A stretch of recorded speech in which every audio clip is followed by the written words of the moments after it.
ഫെബ്രുവരി 11 നോമ്പുകാലം 1 ഞായർ. മത്തായിയുടെ സുവിശേഷം 4 1 മുതൽ 11 വരെയുള്ള തിരുവചനങ്ങൾ. ഇന്നത്തെ വചനഭാഗത്ത് ആദ്യം ശ്രദ്ധിക്കേണ്ടത് 4 1 വചനം തന്നെയാണ്. അനന്തരം പിശാചിനാൽ പരീക്ഷിക്കപ്പെടാൻ ആത്മാവ് യേശുവിനെ മരുഭൂമിയിലേക്ക് നയിച്ചു. ഈശോയുടെ പരീക്ഷണമാണ്. അതും സുവിശേഷകർ വിവരിക്കുന്നത് പോലെ അവൻ്റെ ജീവിതത്തിൽ നടന്ന ഏറ്റവും വലിയ പരീക്ഷണമായിട്ട് അവതരിപ്പിക്കപ്പെടുന്നതാണ് അവൻ്റെ ശുശ്രൂഷ തുടങ്ങുന്നതിന് മുമ്പുള്ള പരീക്ഷണം. ആ പരീക്ഷണത്തിലേക്ക് അവനെ നയിക്കുന്നത് ആത്മാവാണ്. പിശാചിനാൽ പരീക്ഷിക്കപ്പെടാൻ ആത്മാവ് യേശുവിനെ മരുഭൂമിയിലേക്ക് നയിച്ചു.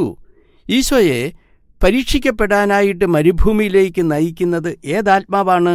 അതിൻ്റെ തൊട്ടു മുമ്പുള്ള വചനത്തിൽ 3 16 വചനത്തിൽ പറയുന്നുണ്ട് ഏത് ആത്മാവാണെന്ന്. സ്നാനം കഴിഞ്ഞയുടൻ യേശു വെള്ളത്തിൽ നിന്ന് കയറി. അപ്പോൾ സ്വർഗം തുറക്കപ്പെട്ടു.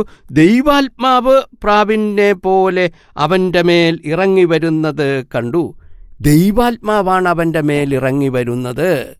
ഇത് മർക്കോസിൻ്റെ സുവിശേഷത്തിൽ പറയുമ്പോൾ ദൈവാത്മാവ് അവൻ്റെ ഉള്ളിലേക്ക് ഇറങ്ങി വന്നു. ഈശോയുടെ ഉള്ളിലേക്ക് കടന്നു വരുന്ന ദൈവത്തിൻ്റെ ആത്മാവാണ്. ഈ ആത്മാവാണ് തൊട്ടടുത്ത വാക്യത്തിൽ അവനെ പിശാചിനാൽ പരീക്ഷിക്കപ്പെടാനായിട്ട് മരുഭൂമിയിലേക്ക് നയിക്കുന്നത്. ഇത് വലിയ ഒരു ജീവിത പാഠമാണ്. പരീക്ഷണമില്ലാത്ത ജീവിതങ്ങൾ എവിടെയാണുള്ളത്? എൻ്റെയും നിങ്ങളുടെയും ജീവിതത്തിൽ പരീക്ഷണം, പ്രതിസന്ധി, പ്രലോഭനം, ജീവിതത്തിൻ്റെ ക്ലേശം അത് ഉണ്ട്. അനുദിനം എന്ന വണ്ണമുണ്ട്. അത് കൂടിയും കുറഞ്ഞുമിരിക്കും. പക്ഷെ ഒരു കാര്യം ഓർക്കേണ്ടത്, ഈശോയെ അവൻ്റെ ജീവിതത്തിൽ ഏറ്റവും വലിയ പരീക്ഷണത്തിലേക്ക് നയിച്ചത് ദൈവാത്മാവാണ്. അർത്ഥം, എൻ്റെയും നിങ്ങളുടെയും ജീവിതത്തിൽ സംഭവിക്കുന്ന ജീവിത പ്രതിസന്ധികളുടെ പിറകിൽ ഒരു ദൈവിക കരമുണ്ട്. ദൈവത്തിൻ്റെ ഒരു പദ്ധതിയുണ്ട്. ഈ ദൈവത്തിൻ്റെ കരം, അതായത് ജീവിതമാകുന്ന ഈ പട്ടം, ആകാശത്ത് പറക്കുന്ന ഈ പട്ടം, ആ പട്ടത്തിൻ്റെ പിറകിലുള്ള ചരടും ആ ചരടിൻ്റെ പിറകിലുള്ള തിരുക്കരങ്ങളും കാണാൻ പറ്റുന്നിടത്താണ് ജീവിത പ്രതിസന്ധികളെ അതിജീവിക്കാൻ നമുക്ക് ആകുന്നത്. അവൻ്റെ ഉള്ളിലേക്ക് വന്ന ദൈവാത്മാവാണ് മരുഭൂമിയിലേക്ക് അവനെ പരീക്ഷിക്കപ്പെടാൻ, അതും സാത്താനാൽ പരീക്ഷിക്കപ്പെടാനായിട്ട് അവനെ കൊണ്ടുപോകുന്നത്, നയിക്കുന്നത്. അതുകൊണ്ട് തന്നെ ക്രിസ്തു ശിഷ്യൻ ജീവിതത്തിൽ സ്വീകരിക്കേണ്ട പാഠമിതാണ്. ജീവിതത്തിൻ്റെ പ്രതിസന്ധികളിൽ നമ്മുടെ കണ്ണും മനസ്സും ഫോക്കസ് ചെയ്യേണ്ടത്, കേന്ദ്രീകരിച്ചിരിക്കേണ്ടത് പ്രശ്നങ്ങളും അതിൻ്റെ രൂക്ഷതയിലേക്കുമല്ല. അതിലൊക്കെ ഉപരിയായിട്ട് ഈ പ്രശ്നങ്ങളുടെ പിറകിലുള്ള ദൈവിക പദ്ധതി, പട്ടത്തിൻ്റെ പിറകിലുള്ള ചരടും ചരടിൻ്റെ പിറകിലുള്ള തിരുക്കരങ്ങളും, ചരടിനെയും പട്ടത്തെയും നിയന്ത്രിക്കുന്ന തൃക്കരങ്ങൾ, അത് കാണാൻ പറ്റുന്നിടത്താണ് ഞാൻ എൻ്റെ ജീവിത പ്രതിസന്ധിയെ ഏറ്റവും ഫലസമൃദ്ധമാക്കി രൂപാന്തരപ്പെടുത്തുന്നത്. ഈശോയ്ക്കുണ്ടായിരുന്ന തിരിച്ചറിവ് അതുതന്നെയായിരുന്നു. അവൻ്റെ ഉള്ളിലേക്ക് വന്ന അവൻ്റെ ദൈവാത്മാവ് അവനെ മരുഭൂമിയിലേക്ക് കൊണ്ടുപോവുകയാണ്. അതുകൊണ്ട് എൻ്റെ ജീവിതത്തിൻ്റെ പ്രതിസന്ധികളിൽ അതിൻ്റെ പിറകിലുള്ള ദൈവിക പദ്ധതി, ദൈവിക കരം കാണാനായിട്ട് കഴിയണം. കാണാനായിട്ട് പറ്റുന്നിടത്താണ് പ്രതിസന്ധികളെ ദൈവികമായിട്ട് അഭിമുഖീകരിക്കുന്നവൻ ആയി ഞാൻ രൂപാന്തരപ്പെടുന്നത്. ഒരുത്തൻ്റെ തനി സ്വഭാവം പുറത്തേക്ക് വരുന്നത് അവൻ്റെ ജീവിതത്തിലെ ഏറ്റവും വലിയ പ്രതിസന്ധിയെയും ഏറ്റവും വലിയ ക്ലേശത്തെയും ഏറ്റവും വലിയ ശത്രുതയെയും അവൻ അഭിമുഖീകരിക്കുമ്പോഴാണ് അവൻ്റെ തനി സ്വഭാവം പുറത്തേക്ക് വരുന്നത്. ഇന്നത്തെ സുവിശേഷത്തിലും അതുതന്നെയാണ്. ഈശോയുടെ ജീവിതത്തിലെ ഏറ്റവും വലിയ പരീക്ഷണം അവതരിപ്പിക്കപ്പെടുകയാണ്. ഈ പരീക്ഷണത്തിൻ്റെ മർമ്മമായിട്ട് നിൽക്കുന്നത് എന്തു തന്നെയാണ്? 4 3 വചനത്തിൽ ചോദിക്കുന്നത്, നീ ദൈവപുത്രനാണ് എങ്കിൽ, പിശാച് സാത്താൻ ചോദിക്കുന്നത്. 4 6 വചനത്തിൽ വീണ്ടും അതുതന്നെയാണ്, നീ ദൈവപുത്രനാണ് എങ്കിൽ. പരീക്ഷണത്തിൽ ഉരച്ചു നോക്കപ്പെടുന്നത് അവൻ്റെ യഥാർത്ഥ സ്വഭാവമാണ്. അവൻ തൊട്ടുമുമ്പ് സ്നാനത്തിൻ്റെ സമയത്ത് ഉണ്ടായ അരൂപി ഇതാണ്, ഇവൻ എൻ്റെ പ്രിയ പുത്രൻ. മത്തായി 3:17 ഇവൻ എൻ്റെ പ്രിയ പുത്രൻ. ഈശോ ദൈവത്തിൻ്റെ പുത്രനാണ് എന്നുള്ളതാണ് അവൻ്റെ ഏറ്റവും വലിയ സ്വഭാവം, ഏറ്റവും വലിയ ഗുണപരമായ അവൻ്റെ അവസ്ഥ. അതാണ് ഏറ്റവും വലിയ പരീക്ഷണത്തിലൂടെ ഉരച്ച് നോക്കപ്പെടുന്നത്. അതായത് ജീവിതത്തിൻ്റെ പ്രതിസന്ധികളിൽ നമ്മുടെ തനി സ്വഭാവമാണ് പുറത്തേക്ക് വരുന്നത്. തനി സ്വഭാവം പുറത്തേക്ക് വരാനുള്ള ഉരകല്ലാണ് നമ്മുടെ ജീവിതത്തിൻ്റെ പ്രതിസന്ധികളും പ്രശ്നങ്ങളും ക്ലേശങ്ങളും കണ്ണീരുകളും. ഈ അടുത്തയിടയ്ക്ക് ഫ്രാൻസിസ് പാപ്പ ഏറ്റവും അവസാനം നടത്തിയ വിദേശ യാത്ര ചിലിയിലും പെറുവിലേക്കുമാണ് പോയത്. അത് ചിലിയിൽ യാത്ര നടത്തിക്കൊണ്ടിരിക്കുമ്പോഴത്തേക്കാണ് ഇരുവശത്തും നിറയെ ആൾക്കാർ നിൽക്കുമ്പോൾ റോഡിൻ്റെ നടുവിലൂടെ പാപ്പായുടെ മൊബൈലിൽ അദ്ദേഹം യാത്ര ചെയ്തു പോവുകയായിരുന്നു. അപ്പോഴാണ് സെക്യൂരിറ്റിക്ക് വേണ്ടി നിർത്തിയിരുന്ന കുതിര ഈ വാഹനത്തിൻ്റെ ബഹളവും ഒച്ചയും കേട്ട് അതൊന്ന് വിരളി പിടിച്ചു, കുതറി ഒന്ന് ചാടി കുതിരയുടെ പുറത്തിരുന്ന ചെറുപ്പക്കാരിയായ കുതിരക്കാരി തെറിച്ച് താഴെ വീണു. ഫ്രാൻസിസ് പാപ്പായുടെ മൊബൈൽ മുന്നോട്ട് പോയിരുന്നു. എന്നിട്ടും അദ്ദേഹം അത് കണ്ട ഉടനെ അദ്ദേഹം നിർത്താൻ ആവശ്യപ്പെട്ടു. ആ മൊബൈലിൽ നിന്ന് ആദ്യം ചാടി ഇറങ്ങുന്നത് അദ്ദേഹമാണ്. ഇറങ്ങി വരുന്ന ഈ ഫ്രാൻസിസ് പാപ്പ ചടുതിയിൽ അടുത്തേക്ക് ചെല്ലുന്നത് ഈ വീണ് കിടന്ന ഈ പട്ടാളക്കാരി ചെറുപ്പക്കാരിയുടെ അടുത്താണ്. അവരെല്ലാവരും കൂടെ ഉടനെ തന്നെ എടുത്തു പൊക്കി. ഉടനെ തന്നെ ആംബുലൻസ് വന്നു. ആംബുലൻസിൻ്റെ സ്ട്രെച്ചറിൽ ഈ ചെറുപ്പക്കാരി പരിക്ക് പറ്റിയവളെ കിടത്തിയെന്ന് ഉറപ്പുവരുത്തിയിട്ട് ആംബുലൻസിൽ കൊണ്ടുപോകുമെന്ന് ഉറപ്പുവരുത്തിയിട്ട് പോരാൻ നേരത്ത് ആ ചെറുപ്പക്കാരിയുടെ തലയിൽ കൈവച്ച് പ്രാർത്ഥിക്കുകയും ഒരു ഉമ്മയും കൊടുത്തിട്ടാണ് പാപ്പ കയറുന്നത്. പ്രതിസന്ധി വരുമ്പോഴാണ് വളരെ സ്വാഭാവികമായിട്ട് സ്പോണ്ടേനിയസ് ആയിട്ട് വരുന്ന നമ്മുടെ പ്രതികരണമാണ് നമ്മുടെ തനി സ്വഭാവത്തെ പുറത്തേക്ക് കൊണ്ടുവരുന്നത്. അതുകൊണ്ട് തന്നെ ജീവിതത്തിൻ്റെ പ്രതിസന്ധി അതെൻ്റെ ജീവിതത്തിൽ സംഭവിക്കുന്നതാണെങ്കിലും എൻ്റെ ചുറ്റുമുള്ളവരുടെ ജീവിതത്തിൽ സംഭവിക്കുന്നതാണെങ്കിലും പ്രതിസന്ധികൾ ഒരവസരമാണ്. എൻ്റെ തനി സ്വഭാവത്തെ ദൈവപുത്രനാണ്, നന്മയുടെ വ്യക്തിയാണ് എന്നുള്ളത് പുറത്തേക്ക് കൊണ്ടുവരാനുള്ള അവസരമാണ് ഓരോ പ്രതിസന്ധിയും. എന്നിൽ നന്മയാണോ തിന്മയാണോ എന്നുള്ളത് പുറത്തേക്ക് കൊണ്ടുവരുന്ന ഉരകല്ലാണ് എൻ്റെ ജീവിതത്തിലെ പ്രതിസന്ധി. ഇത് തിരിച്ചറിയുക. ഈ തിരിച്ചറിവിലൂടെ ജീവിതത്തിലെ വലിയ പ്രതിസന്ധികളെയും ദുർഘട നിമിഷങ്ങളെയും അഭിമുഖീകരിക്കാനാണ് ഈശോ ഈ പരീക്ഷണമെന്ന തൻ്റെ ജീവിതാനുഭവത്തിലൂടെ എന്നോട് ആവശ്യപ്പെടുന്നത്. ഇവിടെ ശ്രദ്ധിക്കേണ്ട മറ്റൊരു കാര്യമുണ്ട്. അതായത് ഓരോ പ്രാവശ്യവും പിശാച് ഈശോയെ പരീക്ഷിക്കുമ്പോൾ അവൻ്റെ ദൈവപുത്രത്വമാണ് ഉരച്ച് നോക്കപ്പെടുന്നത്.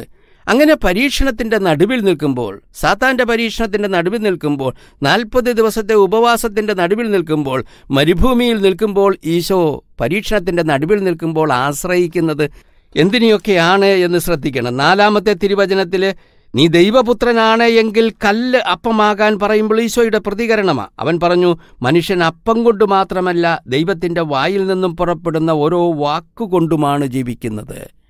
ദൈവപുത്രൻ അപ്പം കൊണ്ട് മാത്രം ജീവിക്കുന്നവനല്ല, മറിച്ച് ദൈവവചനം കൊണ്ട്, ദൈവത്തിൻ്റെ തിരുമനസ്സുകൊണ്ട്, ദൈവത്തിൻ്റെ ഹിതം എന്താണെന്ന് അറിഞ്ഞുകൊണ്ട്, അതാണ് ദൈവവചനം, ദൈവഹിതം എന്താണെന്ന് അറിഞ്ഞുകൊണ്ട് അതിനെ ഭക്ഷണമാക്കുന്നവൻ, പാനീയമാക്കുന്നവൻ, ദൈവഹിതത്തെ അനുദിന ജീവിതത്തിൻ്റെ പോഷണമായിട്ട് സ്വീകരിക്കുന്നവനാണ് ദൈവപുത്രൻ. അതാണ് ഈശോ പറഞ്ഞു വരുന്നത്. പ്രതിസന്ധിയിൽ ദൈവഹിതത്തെ ജീവിതത്തിൻ്റെ പോഷണമായിട്ട് നീ സ്വീകരിക്കണം. അടുത്തതിൽ സാത്താൻ ചോദിക്കുന്നു, നീ ദൈവപുത്രനാണെങ്കിൽ താഴേക്ക് ചാടുക. അപ്പോൾ ആ ഈശോയുടെ മറുപടി, നിന്റെ ദൈവമായ കർത്താവിനെ നീ പരീക്ഷിക്കരുത്. മറിച്ച് പറഞ്ഞാൽ എന്താ? പരീക്ഷിക്കരുത്, പകരം വിശ്വസിക്കണം. പരീക്ഷിക്കരുത്, പകരം ആശ്രയിക്കണം. പരീക്ഷിക്കരുത്, വിശ്വാസവും ആശ്രയവും അവനിൽ അർപ്പിക്കണം. ജീവിത പ്രതിസന്ധികളിൽ ദൈവത്തിൻ്റെ ഹിതത്തെ ജീവിതത്തിൻ്റെ ഭക്ഷണമായിട്ട്, പാനീയമായിട്ട്, ആധാരമായിട്ട് സ്വീകരിക്കുക. പോരാ, ദൈവത്തിൽ ആശ്രയവും ശരണവും വയ്ക്കുക. അങ്ങനെയാണ് നിന്റെ തനി സ്വഭാവം പുറത്തേക്ക് വരുന്നത്. 3-ാമത്തെ പരീക്ഷണത്തിൽ സാത്താനെ കുമ്പിട്ടാരാധിക്കാനാണ് പറയുന്നത്. അപ്പോൾ ഈശോ പറയുന്ന മറുപടിയാണ് ദൈവമായ കർത്താവിന്. ചുരുക്കത്തിൽ ദൈവഹിതത്തെ അനുദിന ജീവിതത്തിൻ്റെ ആഹാരമായി സ്വീകരിക്കുന്നവൻ, അനുദിന ജീവിതത്തിൽ ദൈവത്തിൽ ആശ്രയവും ശരണവും വെക്കുന്നവൻ, പോരാ തമ്പുരാനെ ആരാധിക്കുന്നവൻ, അതിലൂടെയാണ് നിന്റെ തനി സ്വഭാവം പ്രതിസന്ധി ഘട്ടങ്ങളിൽ പുറത്തേക്ക് വരുന്നത്.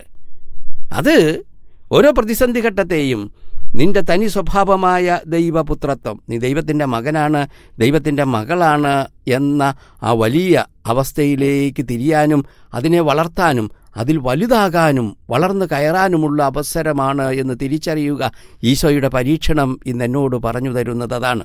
ഫ്രാൻസിസ് പാപ്പ ഇത്തവണത്തെ ചിലിയിലും പെറുവിലും നടത്തിയ സന്ദർശനത്തിൽ ഏറ്റവും അധികം വിവാദ വിഷയമായത് അദ്ദേഹം വിമാനത്തിൽ വെച്ച് നടത്തിയ ഒരു കല്യാണമായിരുന്നു. അത് ഏറ്റവും കൂടുതൽ അതിനെ വിമർശിച്ചത് സാമൂഹ്യ മാധ്യമങ്ങളിൽ മലയാളികളാണ്.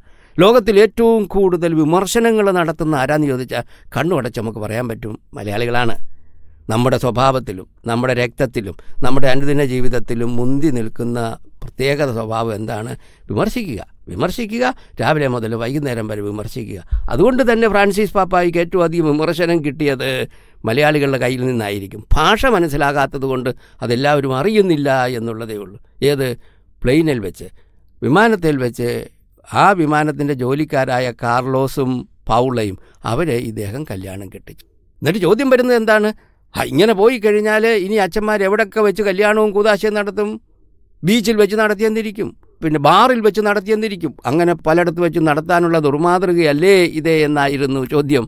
ഫ്രാൻസിസ് പാപ്പ അതിന് മറുപടി വിമാനത്തിൽ തിരിച്ചു പോകുമ്പോഴുള്ള പത്രസമ്മേളനത്തിൽ വെച്ച് തന്നെ ഒരാൾ ചോദ്യം ഉന്നയിച്ചു. അപ്പം പാപ്പ തന്നെ പറഞ്ഞു. പാപ്പ പറയുന്നതിന് മുമ്പ് തന്നെ ഈ കാർലോസ് പറഞ്ഞായിരുന്നു ഈ സംഭവം. അതായത് ഇവർ രണ്ടുപേരും വിമാനത്തിലെ ജോലിക്കാരായിരുന്നു. അതുകൊണ്ട് തന്നെ ഒരു ആശീർവാദം മേടിക്കാൻ വേണ്ടി ഈ ഭാര്യയും ഭർത്താവും കാർലോസും പൗളായും അദ്ദേഹത്തിൻ്റെ അടുത്തിരുന്നു. അപ്പോൾ കാർലോസ് പറഞ്ഞു, പാപ്പ ഞങ്ങളോട് ചോദിച്ചു, നിങ്ങൾ കല്യാണം കഴിച്ചാണോ? അവർ പറഞ്ഞു, കല്യാണം കഴിച്ച 2 പിള്ളേരുണ്ട്. അപ്പം ഈ തെക്കേ അമേരിക്കയിലെ അന്തരീക്ഷം കൃത്യമായിട്ട് ഫ്രാൻസിസ് പാപ്പായ്ക്ക് അറിയാം, അർജൻറ്റീനക്കാരനാണല്ലോ. അതുകൊണ്ട് അദ്ദേഹം ചോദിച്ചു, ആട്ടെ കല്യാണം കഴിച്ചു എന്നത് ശരി തന്നെ, പക്ഷേ പള്ളി വെച്ച് കല്യാണം കഴിച്ചോ? കാരണം മറ്റത് സിവിൽ മാരേജാണ്. അപ്പോൾ അവർ പറഞ്ഞു, കല്യാണം പള്ളി വെച്ച് കഴിച്ചില്ല. അപ്പം പാപ്പ ചോദിച്ചു, എന്ത് പറ്റി? അപ്പോൾ അവർ പറയാൻ തുടങ്ങി. അതായത് ഇവർ പതിവ് പോലെ സിവിൽ മാരേജ് ആദ്യം നടത്തി, പള്ളിയിൽ വെച്ചുള്ള കല്യാണത്തിൻ്റെ ഡേറ്റ് തീരുമാനിച്ചു, അങ്ങനെ പള്ളി ബുക്ക് ചെയ്തു. പക്ഷേ കല്യാണം നടക്കേണ്ടതിൻ്റെ തലേ ദിവസം അവിടെ ഒരു ഭൂമികുലുക്കമുണ്ടായി. അങ്ങനെ ഈ പള്ളി തകർന്നു പോയി. കല്യാണം മാറ്റിവെച്ചു. പിന്നെയും മുന്നോട്ട് പോയപ്പം കുറേ കൂടെ മാറ്റിവെച്ചു. അങ്ങനെ മാറ്റിവെച്ച് 1ാമത്തെ കുഞ്ഞ് ജനിച്ചു. കുറേ കഴിഞ്ഞപ്പം പിന്നെ 2ാമത്തെ കുഞ്ഞ് ജനിച്ചു. അങ്ങനെ മാറ്റിവെച്ച് ഇവിടം വരെയായി. ഇതാണ് കാർലോസ് പറഞ്ഞത്. അപ്പോൾ പാപ്പ പറഞ്ഞു, ഇനി നമ്മൾ മാറ്റിവെക്കുന്ന പ്രശ്നമില്ല, നിങ്ങൾ 2 പേർക്കും സമ്മതമാണോ? സമ്മതമെന്ന് പറഞ്ഞു. ഒരുങ്ങിയിട്ടുണ്ടോ? അവർ പറഞ്ഞു, ഈ വിവാഹത്തിന് ആവശ്യമായ കോഴ്സ് ഇവർ നേരത്തെ തന്നെ കൂടിയതാ, കുമ്പസാരം അതും നടത്തിയിട്ടുണ്ട്. ഇപ്പം അതുകൂടെ പറഞ്ഞു കഴിഞ്ഞപ്പോഴത്തേക്കാണ് പാപ്പ ഇവരെ വിവാഹം ആശീർവദിച്ച് അതിൻ്റെ സർട്ടിഫിക്കറ്റും കൊടുത്ത് വികാരിച്ചൻ്റെ കൊടുത്തേക്കാൻ പറയുന്നത്. എന്നിട്ട് അദ്ദേഹം പറയുന്നൊരു വാചകമുണ്ട് ഈ അഭിമുഖത്തിൽ. അതായത് കൂദാശ മനുഷ്യനു വേണ്ടിയിട്ടാണ്. ഇത് നമ്മളെ ഓർമ്മപ്പെടുത്തുന്നത് മർക്കോസിൻ്റെ സുവിശേഷത്തിൽ 2-ാം അധ്യായത്തിൽ ഈശോ പറയുന്ന വചനമായി 27, സാബത്ത് മനുഷ്യനു വേണ്ടിയിട്ടാണ്. നേരെ തിരിച്ചല്ല. മനുഷ്യൻ സാബത്തിന് വേണ്ടിയിട്ട് ക്രമീകരിക്കപ്പെടാനുള്ളവനല്ല, മറിച്ച് ഈ സാബത്ത് എന്ന് പറയുന്ന ഏറ്റവും വലിയ മതനിയമം അന്നത്തെ, അത് മനുഷ്യന് വേണ്ടിയിട്ടുള്ളതാണ്. കൂദാശ മനുഷ്യന് വേണ്ടിയിട്ടാണ്. ഇവിടെ ശ്രദ്ധിക്കേണ്ട ഒരു കാര്യം, അദ്ദേഹത്തിൻ്റെ ജീവിതത്തിൻ്റെ മുമ്പിൽ വന്നു നിന്ന ഒരു പ്രതിസന്ധി, കല്യാണം കഴിക്കാത്ത 2 പേര്, ആഗ്രഹം കൊണ്ട് നടക്കുന്നില്ല. ആ പ്രതിസന്ധിയോട് ഇദ്ദേഹം പ്രതികരിച്ചതിലൂടെ പുറത്തേക്ക് വരുന്നത് ഇദ്ദേഹത്തിൻ്റെ തനി സ്വഭാവം തന്നെയാണ്. അദ്ദേഹത്തിൻ്റെ വാക്കും പ്രവൃത്തിയും കൂദാശ മനുഷ്യന് വേണ്ടിയിട്ടാണ്. പിന്നെ ആ പ്രവൃത്തിയും നേരെ വിരൽ ചൂണ്ടുന്നത് ക്രിസ്തുവിലേക്കാണ്, സുവിശേഷത്തിലെ ഈശോയിലേക്കാണ് വിരൽ ചൂണ്ടുന്നത്. ക്രിസ്തുവിലേക്ക് ഫ്രാൻസിസ് പാപ്പായുടെ വാക്കും പ്രവൃത്തിയും കൈചൂണ്ടികളായി മാറുന്നു. സംശയമൊന്നുമില്ല. 3ാമത്തെ ക്രിസ്തു എന്ന് വിളിക്കപ്പെടേണ്ടത് ഫ്രാൻസിസ് പാപ്പ തന്നെയാണ്. 2ാമത്തത് അസീസിയിലെ ഫ്രാൻസിസ്, വാക്കും പ്രവൃത്തിയും കൊണ്ട് ക്രിസ്തുവിനെ ഓർമ്മപ്പെടുത്തിയവൻ. ഇവിടെ വീണ്ടും വാക്കും പ്രവൃത്തിയും കൊണ്ട് ക്രിസ്തുവിനെ ഓർമ്മപ്പെടുത്തുന്നു ഫ്രാൻസിസ് പാപ്പ എന്ന് പറയുന്ന മനുഷ്യൻ. നമ്മുടെ മുമ്പിലേക്ക് വന്നുപെടുന്ന പ്രതിസന്ധികൾ, അതെൻ്റെ ജീവിതത്തിലെ ഏറ്റവും ക്ലേശകരമായ അനുഭവമാകാം, പോരാ എൻ്റെ ചുറ്റുമുള്ളവരുടെ ജീവിതത്തിലെ ക്ലേശകരമായ അനുഭവമാകാം. അത് ഒരവസരമാണ്, ഒരു ഉരകല്ലാണ്. എൻ്റെ സ്വഭാവം, തനി സ്വഭാവം പുറത്തേക്ക് വരാനുള്ള ഉരകല്ല്. പോരാ എൻ്റെ ദൈവിക സ്വഭാവം, ഞാൻ തമ്പുരാൻ്റെ മകനാണ്, തമ്പുരാൻ്റെ മകളാണ്, നീ ദൈവപുത്രനാണേ എങ്കിൽ, ഇതാ ചോദ്യം. അത് ഒന്നുകൂടെ വെളിപ്പെട്ടു വരാനുള്ള അവസരമായിട്ട് ജീവിതത്തിൻ്റെ പ്രതിസന്ധികളെ കാണുന്നവനാണ് ദൈവത്തിൻ്റെ പുത്രൻ. ജീവിതത്തിൻ്റെ പ്രതിസന്ധികളെ ദൈവവചനത്തെ ആഹാരമാക്കിക്കൊണ്ടും ദൈവാശ്രയ ബോധത്തെ ജീവിതത്തിൻ്റെ അടിസ്ഥാന ഭാവമാക്കി സ്വീകരിച്ചുകൊണ്ടും പ്രതിസന്ധികളെ അഭിമുഖീകരിക്കുന്നവൻ എന്താണ്? കൂടുതൽ തൻ്റെ തനി സ്വഭാവം, ദൈവത്തിൻ്റെ മകനാണ്, ദൈവത്തിൻ്റെ മകളാണ് എന്ന തനി സ്വഭാവം വെളിപ്പെടുത്തിക്കൊണ്ടിരിക്കും. ഇതാണ് ഈശോയുടെ പരീക്ഷണം ഇന്നെന്നോട് ആവശ്യപ്പെടുന്നത്, പറഞ്ഞു തരുന്നത്. നമുക്ക് പ്രാർത്ഥിക്കാം. നാഥ, നിൻ്റെ ജീവിതത്തിലെ ഏറ്റവും വലിയ പ്രതിസന്ധി, നീ പരീക്ഷിക്കപ്പെടുന്നു നിൻ്റെ പരസ്യ ജീവിതത്തിന് മുമ്പ്.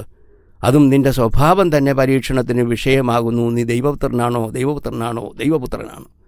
ഈശോയെ, ഈ വലിയ പരീക്ഷണത്തിലൂടെ നീ എന്നോട് ആവശ്യപ്പെടുന്നത് എൻ്റെ ജീവിതത്തിലെ പരീക്ഷണത്തിൻ്റെയും പ്രതിസന്ധിയുടെയും സങ്കടത്തിൻ്റെയും ക്ലേശത്തിൻ്റെയും പിറകിലൊക്കെയുള്ള ദൈവികമായ കരം, ദൈവികമായ പദ്ധതി കാണാനുള്ള ഹൃദയം, മനസ്സ് ഈശോയെ എനിക്ക് നീ തരിക. അതോടൊപ്പം ജീവിതത്തിൻ്റെ പ്രതിസന്ധികളെയൊക്കെ അവസരമായിട്ട് തിരിച്ചറിയാൻ, ഏത് എൻ്റെ ദൈവിക സ്വഭാവവും ദൈവിക നന്മയും വെളിപ്പെടുത്താനും വളർത്താനുമുള്ള അവസരമാക്കി തിരിച്ചറിയാനുള്ള കൃപ. നിൻ്റെ പരീക്ഷണത്തിലൂടെ നീ വെളിപ്പെടുത്തിയത് നീ എങ്ങനെ ദൈവപുത്രനാകുന്നു എന്നുള്ളതാണ്. അവസാനം 4:11 വചനം പറയുന്നത് ദൈവദൂതന്മാർ നിന്നെ വന്ന് ശുശ്രൂഷിച്ചു എന്നാണ്. ദൈവദൂതന്മാർ ശുശ്രൂഷിക്കുന്നത് ദൈവത്തെയാണ്. നിന്നെ ശുശ്രൂഷിക്കുന്നതിൻ്റെ കാരണം നീ ദൈവത്തിൻ്റെ യഥാർത്ഥ മകനാണ് എന്ന് വെളിപ്പെടുത്താൻ വേണ്ടിയിട്ടാണ്. അതുകൊണ്ട് തന്നെ ഈ പരീക്ഷണത്തിലൂടെ നീ വെളിപ്പെടുത്തുന്നത് ദൈവിക സ്വഭാവമാണ്, ദൈവിക പുത്രത്വമാണ്.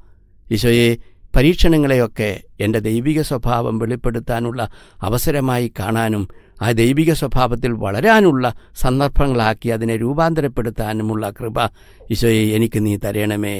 നീ തന്നെ എൻ്റെ പരീക്ഷണങ്ങളിൽ എൻ്റെ കൂടെ നിന്ന് എൻ്റെ ജീവിതത്തിൻ്റെ ആധാരവും പ്രത്യാശയുമായിട്ട് നിന്ന് എന്നെ നയിക്കണമേ. ആമേൻ.